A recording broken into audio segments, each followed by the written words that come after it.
Good morning. I figured today was a good day to do a little day in the life of Holly and Milkshake. It's obviously not a complete rendition, but I filmed a good portion of our day.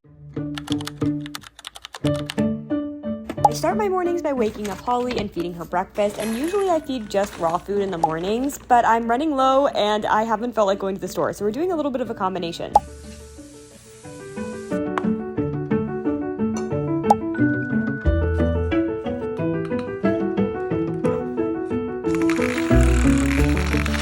For Holly's base today, she's getting primal raw and chicken and a little bit of unkibble, and then I added on some bone broth for hydration, paid my milkshake taxes with some grain-lipped mussels, added on a little bit of bee pollen for environmental allergies and general immune support, which I do have a blog post about if you guys are curious to get more information. I'm also going to add on a little bit of this kidney and liver support supplement. She gets 2 droppers a day, but I'm going to do 1 in the morning, and then you'll see me do 1 later on tonight when I feed her dinner. I'm also going to throw on a dropper full of CBD. This brand is called Susie CBD. They're a super small company, and I use their biscuits a lot, so I figured I would give their oil a try, and it's been working like a charm. Last but certainly not least, the vet recently switched Holly's pain meds from Rimadyl to Galliprant for her hips as she's almost 13. She doesn't like to eat this medication, and she will find it and spit it out, so I have to hide it in a pill pocket because they didn't have any other brands that I like a little bit better in terms of ingredients, so we're just doing pill pockets for now. Of course, Holly gives us a fantastic breakfast boogie, which is a term that you guys actually came up with. I kept saying her breakfast dance, and then someone dubbed it the breakfast boogie, and it's kind of just stayed ever since. After Holly is all settled with her breakfast, I basically switched to doing whatever chore is taking up the most mental space, and today that was dishes. I had to empty the dishwasher because those were clean, and then clean the dishes that were left in the sink from the day before. I basically just kind of can't function or start the rest of my day until my house is at least relatively clean, so we have to start there.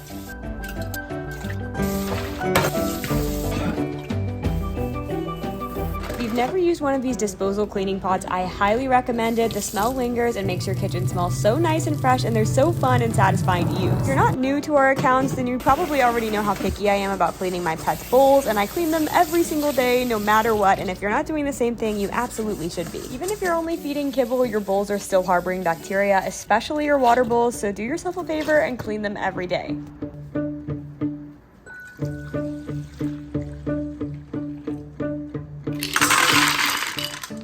There's a little bit of a stigma around putting ice in your dog's water, but that's only because it can be a choking hazard, and since Holly's not interested in eating the ice, I feel comfortable doing it. She just likes the super cold water. I think our tap water is probably safe to drink, but I still use filtered water from the fridge just in case, and eventually I finally get around to making myself something for breakfast. I'm definitely someone that finds something that they like and then tends to hyperfixate on it, so I've been eating these little yogurt parfait bowls every day for the last few months, and it's one of my favorite things to have for breakfast. After I'm done with my breakfast, it's time to take Holly on her first walk. I try to take her on at least 2 walks a day, but in southern Texas, it's really hot, so we have to be a little bit more particular and careful about when we're outside.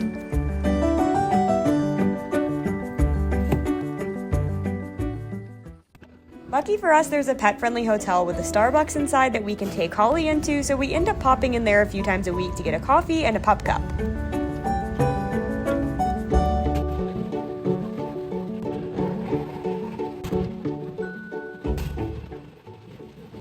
After a quick stop at the splash pad and walking home, I noticed that the treat jar in the apartment complex's lobby was empty, so of course I grabbed it to refill it, and usually I would have filmed a regular vertical style video, but I figured I would leave something special just for you guys. Of course, I always make sure to give the jar a really good clean before I refill it, but before I took over refilling this jar, I'm not sure how long it had been since it had been cleaned, if ever.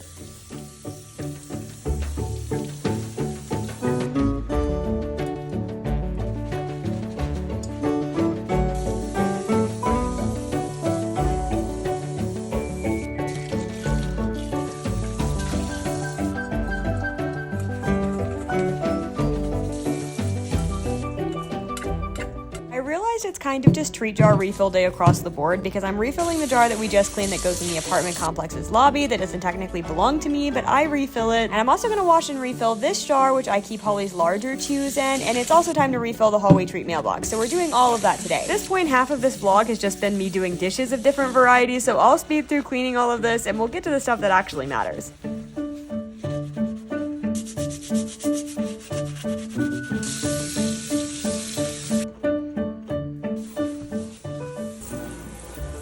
refilling this little jar around once every 7 to 10 days, and I decided this time I would go with the surf and turf theme. Like I mentioned before, this jar isn't technically mine. It belongs to the apartment complex and it sits in the lobby for residents to use. I noticed a few months ago that the jar had just been sitting empty for quite some time and decided to refill it, and since then it's kind of just become my responsibility, which is totally fine. I'm very lucky that brands typically keep us stocked up on high quality treats, and I'm happy to fill the jar with something better than milk bones, which is what primarily used to sit in the jar. Unlike my hallway treat mailbox that sits right outside of my door, I don't typically leave labels or identify what treats are in the jar because most people who utilize it honestly don't really care what's inside. And at this point, most people in my building have figured out that I'm the one who's filling the jar now, and they know that I'm not going to put anything other than high quality treats in there anyway.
Now that the lobby treat jar is filled, I'm gonna throw some larger chews into Holly's little treat jar. I keep things like chicken feet, necks, shorter tracheas, and ears in this jar just to save on space. This time around, I had some duck feet and furry rabbit ears from Skylar's Treats, who sadly closed up shop, and a couple of chicken necks from Lone Star Pet Treats.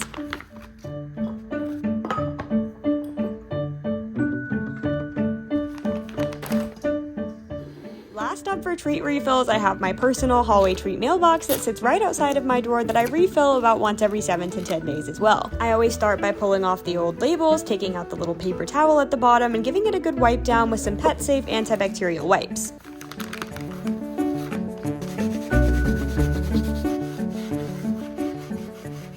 For treats this time around, I still have a few bags of Skylar's Treats left, and I figured the hallway treat mailbox was the perfect place for the rest of my limited edition ostrich and venison cubes. If you've been following us for a while and you know us on other platforms, you'll probably even remember when we started this, it was a hallway treat bag, and then we finally upgraded to a mailbox. Back then, I used to mix all of the treats together. There were still labels, but it was probably a little bit difficult for people to tell what treat was what label, and now I try to keep them at least mildly separated, and I like that I know which ones are a favorite and which treats aren't really doing that well in the box.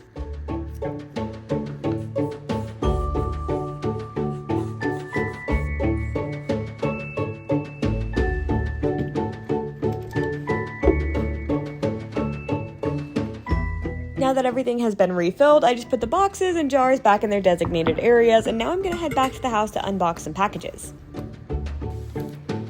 I plan on doing a comparison video for Open Farm's kibble lines, which is why I have 3 different types of kibble in this package. Of course, Holly had to step in to destroy the bubble wrap. She doesn't eat it, I promise, she just likes to tear it apart.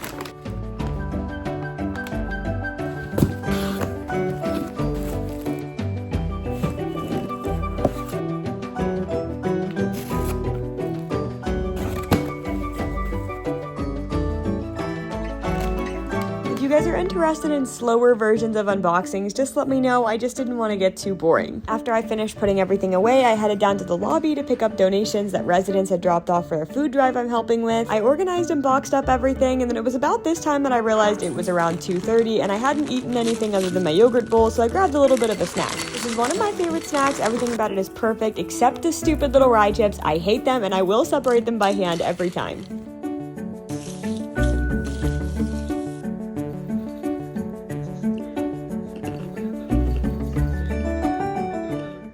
After my snack, I made the girls some lick mats, and we had a little bit of patio time so the girls could enjoy some time outside.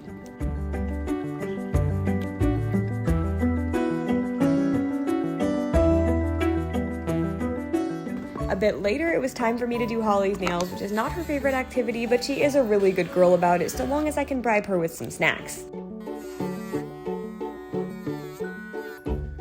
By the time I was done with Holly's nails, it was finally time to feed her dinner, and as you guys saw, I never made my way to the pet store, so I still don't have any raw food. You guys probably know I typically feed my pets pretty extravagant meals, but today I decided to keep things pretty simple.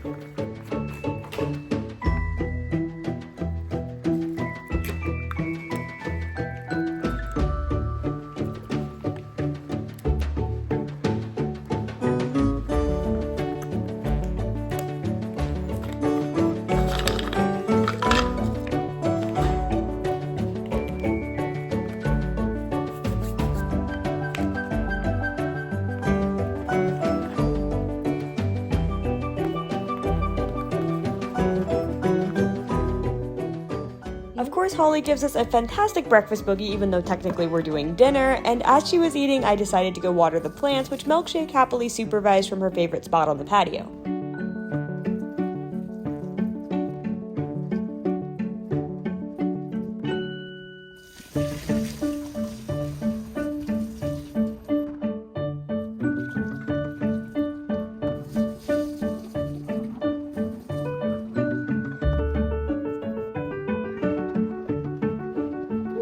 She wasn't happy with me when I made her come inside, but it was time to take Holly for a walk, and no one's allowed on the patio unsupervised. Holly and I went on our last walk where we fed the ducks and then headed home for some Milkshake cuddles before everybody retired to bed. And that's pretty much our whole day, or at least everything that I felt like recording, and if you made it this far, thank you so much for watching.